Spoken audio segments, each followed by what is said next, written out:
Ja sam danas dobila zadatak da govorim na ovom mjestu u ime svih nas vjeroučitelja, što mi nije, vjerujte, bilo nimalo lako, obzirom da smo svjedoci već duže vrijeme da mnogi uzimaju sebi za pravo da govori u naše ime bez ikakvih naučnih utemeljenja, te da iznose i zaključke o našem radu. Često možemo čuti o tome šta to mi mislimo, šta želimo, na koji način idemo, u čemu je to naš cilj i da nas niko za to nije ništa ni pitao. Obzirom da smo mi za svoj životni put izabrali nauku i poučavanje u duhu prve objave, danas smo odlučili da, kako nam i priliči, o sebi govorimo jezikom nauke. Opredijelili smo se da tim jezikom predstavimo identitet vjeroučitelja u odgojno-obrazovnom sistemu Bosne i Hercegovine. Da bismo mogli govoriti o tome na koji način su vjeroučitelji u ovom proteklom periodu razvijali svoj profesionalni, ali i vjerski identitet, smatrali smo bitnim da se osvrnemo na dimenzije koje obilježavaju stvarnost u kojoj mi djelujemo. Te dimenzije su, kao što vidite, dimenzija složenosti koja nam govori da unatoč brojnim informacijama i mogućnosti komunikacije djeca i mladi teško se snalaze u tim brojnim propisima i zakonima, ali isto tako i u političkim, znanstvenim, kulturnim i društvenim stvarnostima. Zatim, dimenzija sekularizacije koja nudi jedan životni prostor sa mnoštvom kultura i poimanja života u kojima se mladi mogu vrlo lako izgubiti u izgradnji svog vlastitog identiteta. Zatim, dimenzija mnoštva mogućnosti koja, dakle, mi smo svjedoci da je naše društvo permisivo, da vrlo malo pridaje važnosti odgoju i moralu, te mladi imaju mogućnost i da budu svjedoci otkrivanju različitih afera, negativnih mišljenja i stavova o drugima, što osim te njihove trenutne radosti donosi im i mogućnost da spoznaju strahove i uvrede, te im to otežava traženje njihovog životnog smisla i sreće. Što se tiče globalizacije i manipulacije, tehnika je učinila život ugodnijim, ali sve se svodi na vlastite interese bez mogućnosti vlastitog prosuđivanja, te tako da oni koji kritički prosuđuju misle drugačije od tih nekih interesa, stigmatiziraju se i njihova mišljenja se smatraju bezvrijednim. I isticanje pojedinačnih sloboda, dakle stalno se priča o tome, ali takvo isticanje može vrlo lako dovesti do gubitka mlade ličnosti u mnoštvu upitnih vrijednosti i istina. Dakle, mi vjeroučitelji smo u jednom ovakvom ambijentu imali zadatak da u jednom brzom periodu, iako znamo da je gradnja identiteta jedan dug i složen proces, imali zadatak da gradimo svoj vlastiti profesionalni identitet koji smo gradili kroz struku, a isto tako i vjerski identitet koji nam se usađuje, nadam se, kod svih od samog rođenja. Kad je u pitanju profesionalni identitet vjeroučitelja, na njeg smo se osvrnuli prema ISA pedagoškim standardima, tu vidite određene parametre na koje ćemo se kasnije osvrnuti, a kada je u pitanju vjerski identitet vjeroučitelja, naravno njeg smo mjerili prema kompetencijama koje je imao razvijen naš poslanik Muhammed a.s. kao naš najveći učitelj. Cilj ovog našeg rada je bio da predstavimo nivo ostvarenosti profesionalnog i vjerskog identiteta vjeroučitelja u odgojno-obrazovnom sistemu Bosne i Hercegovine za proteklih 15 godina, dakle primjećujete u ovom poslijeratnom periodu kada je vjeronauka ušla u odgojno-obrazovni sistem onako u jednom selektivnijoj mogućnosti i izboru, ne samo u sporadičnim pojedinačnim slučajevima. Naši posebni ciljevi su bili da na osnovu mišljenja učenika i roditelja predstavimo profesionalni i vjerski identitet vjeroučitelja, te da na osnovu uvida u pedagošku dokumentaciju i mišljenja pedagoških timova škola predstavimo nivo razvijenosti profesionalnog i vjerskog identiteta vjeroučitelja.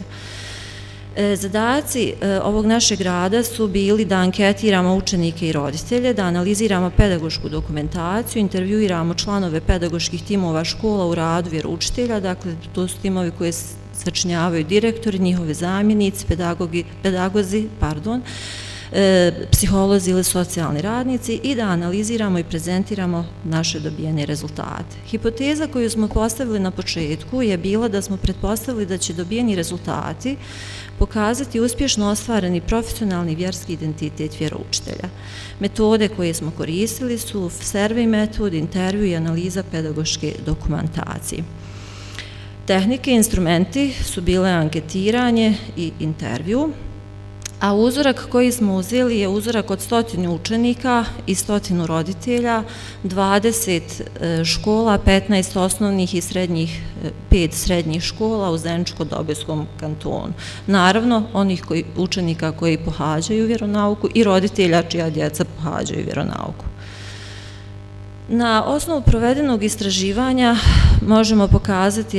kakvu su procjenu napravili učenici. Naravno, ovo su samo oni osnovni parametri. Svaki od ovih parametara imao i po nekih 10-ak dodatnih tema, a ograničenost vremena nam danas ne dozvoljava da ih sve pojedinačno predstavimo, pa ćemo ići samo sa ovim osnovnim parametrima. Kao što vidite, učenici su, dakle, ovi anketni upitnici su imali od skalu procjene od nikada do uvijek i uzeli smo samo onaj najveći parametar i kao što možete vidjeti, učenici su u veoma visokim procentima u svim ovim parametrima, iznad 80%, kazali da su njihovi vjeroučitelji uvijek jasni i dosljedni u primjeni znanja, da su podrška njima, da su podrška kulturnom pluralizmu, da unose inovacije i kreativnost, da pružaju mogućnost rada na različitim projektima, da insistiraju i vode učenike ka uspjehu, da nude mogućnost istraživanja u različitim izvorima, dakle ne ograničavaju se samo na svoje mišljenja, već i dodatne izvore kao što su internet, različita literatura, meritorne ličnosti i tako dalje, i da olakšavaju u svemu što je dozvoljeno. Kao najveće kvalitete, moralne kvalitete ili osobine koje posebno cijene u veoma visokom procentu 93%, učenici su naveli iskrenost, blagost, suosjećajnost, pravednost, bogobojaznost, smirenost, razumijevanje i strpljivost. Naravno, tu je navedeno i drugih kvaliteta.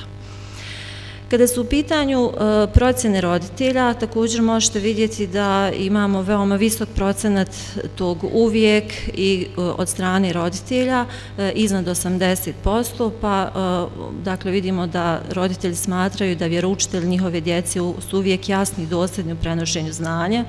da su uvijek kreativni, da unose inovacije na časove, da su podrške učenicima, da su podrška kulturnom pluralizmu ne samo u školi, već i u sredini u kojoj djeluju, da uzimaju učešće u različitim projektima kao što su humanitarne akcije, volonterizam, dakle različita takmičenja i tako dalje, da upućivaju na istraživanje različitih izvora, da se prilagođavaju potrebama učenika, a i roditelja, da olakšavaju učenicima, da su im podrška i da ih vode ka uspjehu. Roditelji su kao najveće moralne kvalitete vjeroučitelja svoje djece istaknuli bogobojaznost, iskrenost, ljubaznost, blagost, milostivost, razumijevanje, moralnost, pozitivan stav, smirenost i ljubav prema djeci. Na osnovu procjene pedagoških timova škole došlo se do sljedećih rezultata. Dakle, prema toj njihovoj procjeni pokazalo se da vjeroučitelji imaju razvijene pedagoške strategije, da uspješno bude interesovanje učenika za učenje i poučavanje u školama u kojoj rade,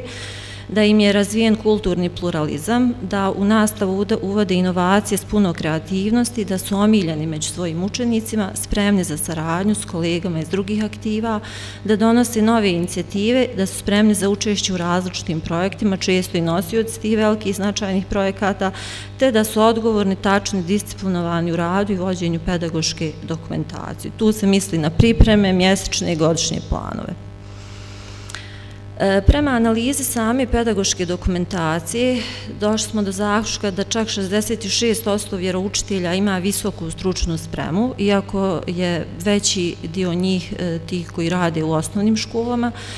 da oni i dalje uzimaju učešće u tom svom cjeloživotnom obrazovanju, dakle da se stručno usavršavaju tako što pristupuju različitim seminarima, dakle njihovi dobijeni certifikati svjedoči tome i to seminari koje organizuju pedagoški zavodi, vjersko-prosvjetna služba Rijasata Islamske zajednice Bosne i Hercegovine, kao i različiti seminari nevladnih organizacija.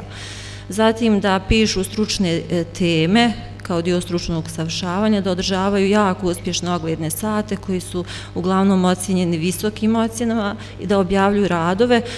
najčešće svoje redovne dnevne pripreme. Da oni, mnogo njih dakle vodi svoju dokumentaciju u elektronskoj formi, što potvrđuje da su vjeroučitelji, da imaju dakle osposobljenost i u tom informatičkom sektoru i da vladaju i tehnologijama, da su tačni i uredni u vođenju pedagoške dokumentacije, pristupu aktivima, odjeljinskim i nastavničkim vijećima, da su do sada dobili jako visoke ocjene od stranih direktora. Moram kazati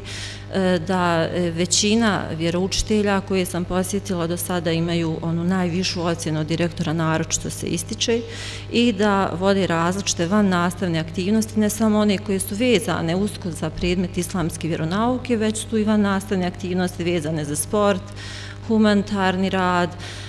različite kreativne radionce i tako dalje. Na osnovu svih ovih dobijenih podataka možemo izvesti sljedeće zaključke: da svi parametri profesionalnosti ispitanog uzorka prema stavovima učenika i roditelja su kod vjeroučitelja razvijeni u visokom nivou. Da prema mišljenju timova pedagoške službe škole ispitivani uzorak pokazao da su vjeroučitelji među profesionalnim radnicima škola, da uvidom u pedagošku dokumentaciju ispitivanog uzorka da može se vidjeti da su vjeroučitelji ostvarili jedan zavidan nivo profesionalnosti u relativno kratkom periodu od samo 15 godina, da svi dobijeni podaci na osnovu ispitivanog uzorka nam ukazuju da su vjeroučitelji svojim odnosom prema radu uspjeli izgraditi profesionalnost svog poziva i da se njihova profesionalnost može ravnopravno mjeriti s profesionalnošću drugih nastavničkih poziva. Ovaj ispitivani uzorak koji se odnosio, moram da kažem, na 55 nastavnika je pokazao jako dobre rezultate, iznad 80% ostvarenog profesionalnog i vjerskog identiteta. Međutim, svi znamo da nas naša vjera poziva na perfekciju, što znači da svoj posao treba da radimo sa 100% uspjeha. Ova činjenica treba da nas postiče da svojim predanim radom i dalje usavršavamo profesiju vjeroučitelja. Naravno, ja ću još jednom napomenuti da je ovo relativno mal uzorak u odnosu na brojnost vjeroučitelja u Bosni i Hercegovini i nadam se da će za sve one vjeroučitelje koji način svog rada nisu pronašli u ovim parametrima ovo biti jedan podstrek da se oni sami potrude da dostignu ovaj nivo, jer samo našim zalaganjem i daljim ovakvim napornim radom možemo doprinijeti da vjeronauka bude još čvršće integrirana u odgojno-obrazovni sistem Bosne i Hercegovine, a da i naša profesija bude bolje i ljepše prihvaćena. Ja vam se iskreno zahvaljujem.